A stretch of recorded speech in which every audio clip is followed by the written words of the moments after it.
Bonsoir, nous sommes à nouveau dans Divergence sur ce thème de la soirée où on parle effectivement de la rencontre du Rassemblement national qui a eu lieu hier, le meeting qui a eu lieu hier ce dimanche. C'était le dimanche 6 avril à Paris, meeting Place Vauban. Eh bien, on a la chance maintenant de recevoir Jean-Frédéric Poisson pour faire le débrief de ce meeting. Jean-Frédéric Poisson, comment allez-vous? Ça va bien, je vous remercie. Bonjour, bonjour à tous. Moi, je suis ravi de vous recevoir à nouveau. Ça a été un super moment avec vous. Je renvoie nos auditeurs, s'ils n'ont pas vu la vidéo, sur l'entretien que nous avons eu ensemble, quasiment une heure, à débattre de toute actualité et nationale et internationale. C'était absolument passionnant. Donc, n'hésitez pas à retrouver la vidéo. Le lien sera en description. Jean-Frédéric Poisson, on l'a vu hier finalement, un meeting qui était extrêmement important pour le Rassemblement national. Il y avait eu véritablement un buzz toute la semaine fait autour de ce meeting, de cette rencontre, avec ses adhérents, avec ses militants, avec les Français au sens large, pour soutenir le Rassemblement national, mais surtout pour soutenir la personne qui en est son image pour 2027, Marine Le Pen. Comment vous percevez 24 heures après en fait ce meeting? Est-ce que c'est un échec? Est-ce que c'est une réussite? Comment vous le sentez, vous? Ce n'est pas facile à dire parce qu'à la fois, on peut considérer que compte tenu du nombre d'électeurs qui soutiennent les candidats du Rassemblement national aux élections, c'est-à-dire grosso modo, enfin un peu plus d'une dizaine de millions d'électeurs, le fait qu'il y ait eu une dizaine de milliers de personnes hier, place Vauban, peut paraître assez peu.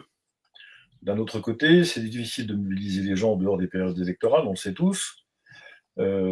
L'électorat du Rassemblement national n'est pas vraiment un électorat francilien, en tout cas pas majoritairement et pas de manière dominante. Donc bon, c'est tout de même le plus gros rassemblement de la journée d'hier, parce que je ne sais pas combien de personnes a réuni la manif contre les ZFE, mais personne n'en entend parler. C'est d'ailleurs en soi, à mon avis, un sujet, l'occultation de la manif contre les ZFE, bien plus important politiquement que les trois autres manifestations réunies, je pense. Parenthèse fermée, on dira peut-être un petit mot tout à l'heure. Au total, c'était une manifestation qui avait l'avantage de proposer une mobilisation, une protestation contre des choses qui sont insupportables, c'est-à-dire un jugement qui est politique dans sa nature, celui qui a condamné Marine Le Pen, je l'ai dit publiquement sur les réseaux sociaux au début et à la fin de la semaine, mais qui avait le gros défaut d'être grosso modo à peu près réservé aux adhérents et aux responsables du Rassemblement national. Il était présenté comme ça.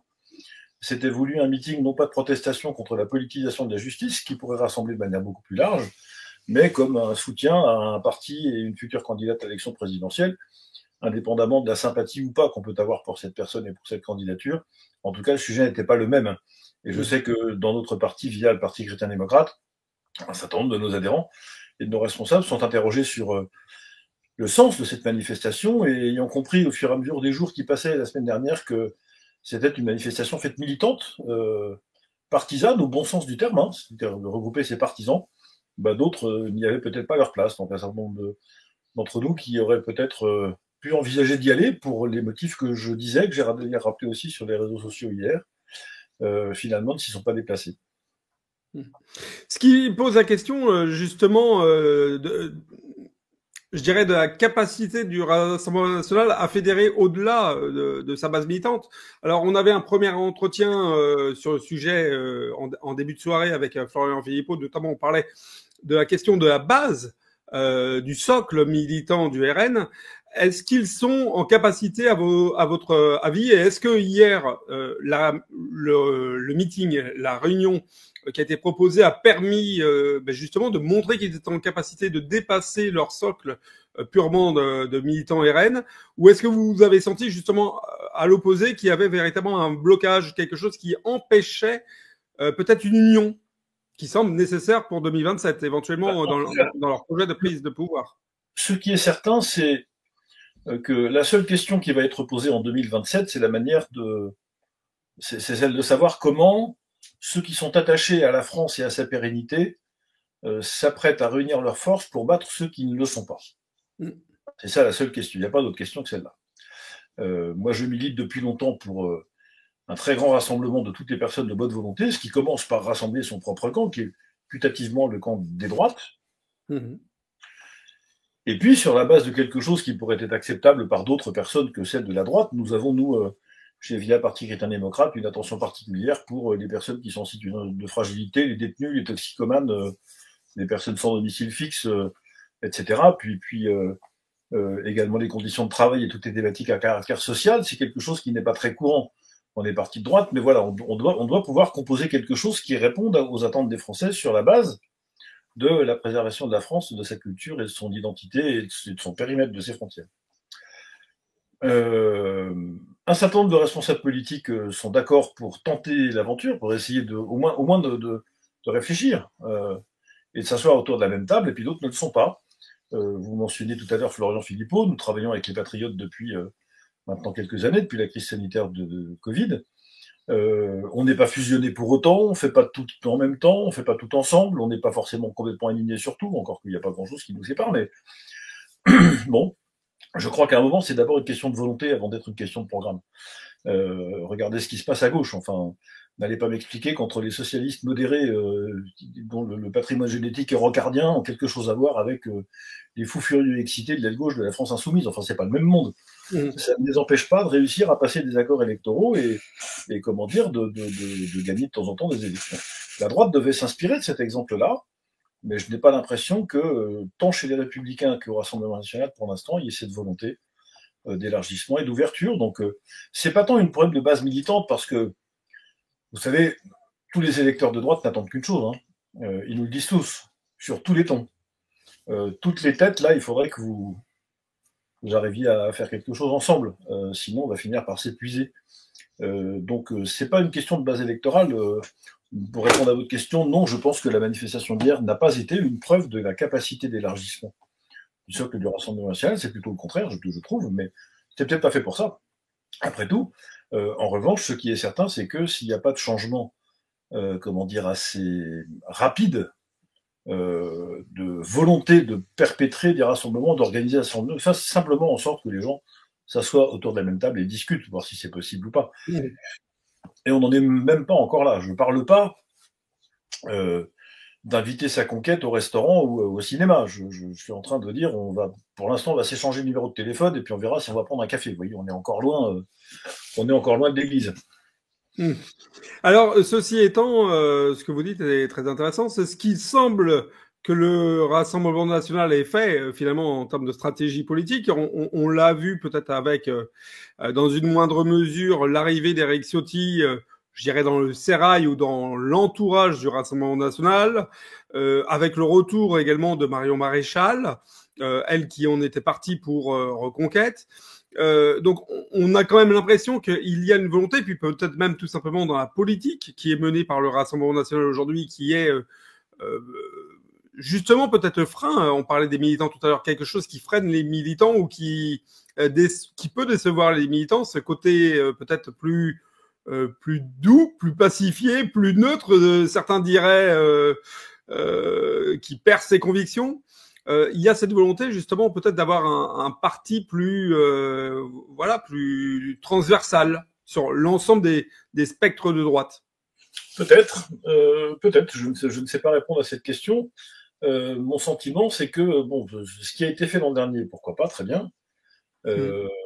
Maintenant, l'échéance présidentielle, c'est dans 2 ans. Donc on devrait déjà être en train de commencer à la préparer. Tout ça ne se fait pas d'un claquement de doigts, et ça ne se fait pas entre les 2 tours d'élection.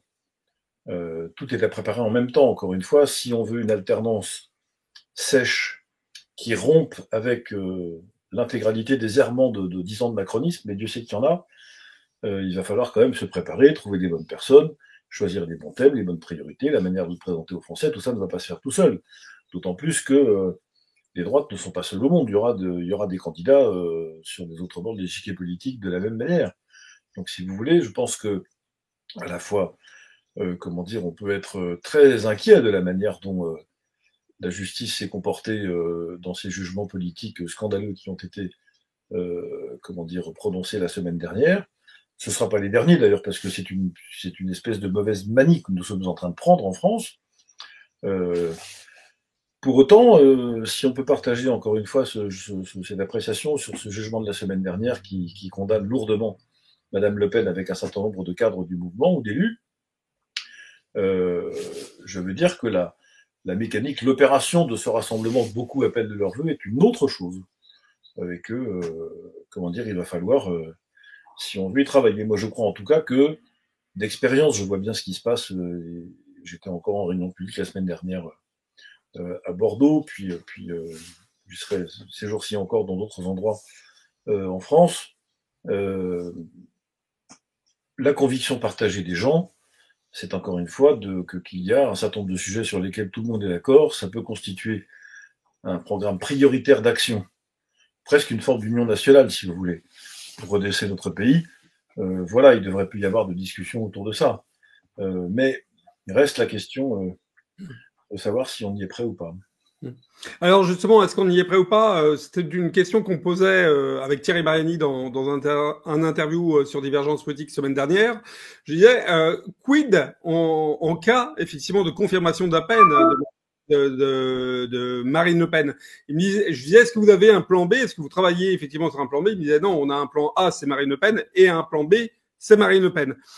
Est-ce que vous pensez effectivement qu'il faut quand même pas prévoir pour le RN l'avenir, éventuellement la question de Jordan Bardella, qui semble être naturellement le candidat qui serait désigné? Est-ce que dans le cadre de ce meeting hier, justement, est-ce que vous avez senti de la part de Jordan Bardella peut-être un déclenchement d'une aura ou de quelque chose qui semblerait indiquer qu'il puisse être cette personne qui fédère justement ce courant multi bonne volonté dont vous parliez en début de cette interview?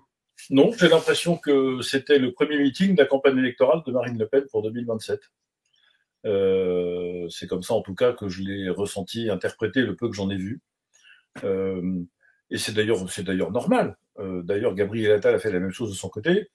Donc pas beaucoup de succès non plus. Hein. C'est ça. Mais c'était la même chose. En réalité, l'entrée en campagne s'est faite hier. Comment dire, Marine Le Pen contre l'appareil judiciaire politisé et M. Attal contre le Rassemblement national. Donc, les choses sont dites. Après, j'ai l'habitude, cher monsieur, de ne jamais me mêler des affaires de mes petits camarades. Donc, je ne pratique pas l'ingérence dans les affaires internes des partis politiques voisins.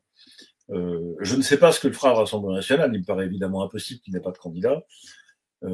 Pour l'instant, la candidate déclarée, c'est la présidente du groupe RN à l'Assemblée nationale qui incarne le mouvement dans sa personne depuis longtemps. Si jamais elle était empêchée, le candidat naturel qui vient, c'est le président du parti. Maintenant, c'est pas moi qui décide et encore une fois. Non, mais c'est vous qui pouvez souhaiter effectivement vous associer ou non, justement. Après, voilà. Moi, je vous l'ai dit, je milite depuis des années pour que la droite fasse ce que la gauche a fait dans les années 70, c'est-à-dire un programme commun de gouvernement.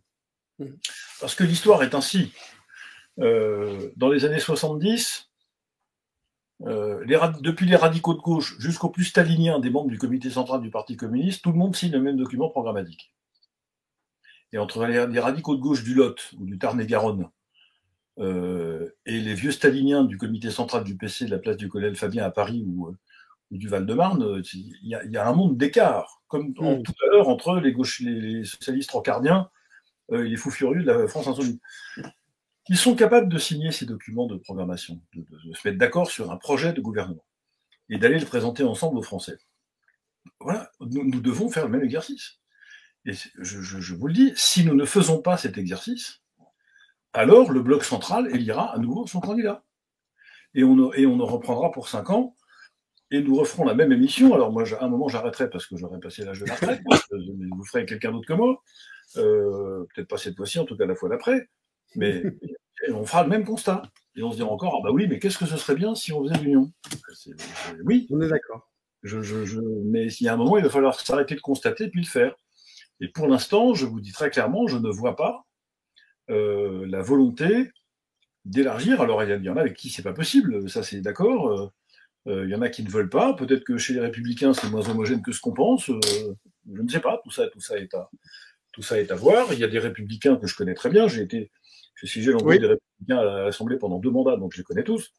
Je ne donnerai pas de nom parce que c'est pas mon rôle, mais il y en a dont je sais que d'aller voter pour un candidat macroniste dans un deuxième tour d'élection présidentielle, j'en connais qui ne le font pas. On peut parler, il y a des gens, voilà. Donc, et ce travail n'est pas fait. Alors, très prosaïquement, il n'est pas fait. Et la question n'est pas le destin de telle ou telle personne. La question, c'est de savoir si on en reprend pour 5 ans dans ces politiques internationales et nationales et le rôle de l'État dans la France que nous connaissons aujourd'hui, ou si on arrête avec ça. Voilà. Si c'est un candidat du bloc central, je vous le dis, ça continuera. Il n'y a pas de raison que ça s'arrête. La seule raison qu'il puisse arrêter ce massacre, c'est de dégager ce bloc central des affaires et de le remplacer par des gens qui seront convaincus que la France vaut encore quelque chose et a quelque chose à dire. Voilà. C'est très simple. Mais le Rassemblement national et ses alliés d'aujourd'hui pensent peut-être pouvoir y arriver tout seuls. Ils n'y arriveront pas. C'est simple. Pourquoi ils n'y arriveront pas? Parce que s'ils n'élargissent pas davantage, compte tenu de l'opposition féroce qui se manifeste en face d'eux, dont la décision de la semaine dernière est une illustration. Le problème de fond n'est pas le jugement. Le problème, c'est ce à quoi il sert, ce jugement. C'est-à-dire, on voit bien que ce bloc central et ces élites sont prêtes absolument à tout faire, y compris à abjurer leurs propres principes ou, dire le contraire de ce qu'ils ont dit la veille, si jamais ça peut les protéger de l'arrivée de tout ce qu'ils n'aiment pas aux affaires. C'est ça la question de fond. Donc, il y a des ennemis partout. Voilà, quand on a des ennemis partout, ben, on essaye de se trouver des amis partout. Ah, c'est une très bonne idée pour finir cet entretien. En tout cas, 1000 fois merci. Un tout dernier mot, allez, en quelques secondes. Si vous deviez mettre une note de 1 à 10, vous êtes professeur Jean-Frédéric Poisson, de 1 à 10, comment vous jugez? Quelle note vous mettez à ce meeting hier du Rassemblement national? Positif, 10, médiocre, enfin mauvais, même complètement mauvais, 1. Allez, je vais mettre un peu plus que la moyenne, 5,5. 5,5, hein, c'est quand même pas un super étudiant. Voilà, il fera mieux au deuxième trimestre en tout cas. Mais je salue en tout cas la détermination et l'engagement des militants qui ont fait le déplacement, parce que par un beau dimanche d'été, voilà, faut aller manifester, faut avoir envie et déterminer, il l'était, c'est très bien. Allez, ça, et ben voilà, grâce à eux, ça peut aller jusqu'à 6. Voilà. La politique, c'est de la motivation en tout état de cause et de la détermination. Jean-Frédéric Poisson, 1000 fois merci. À très bientôt sur Divergence Politique. Et je vous souhaite une très bonne journée. Merci à vous aussi. À bientôt. Au revoir à tous.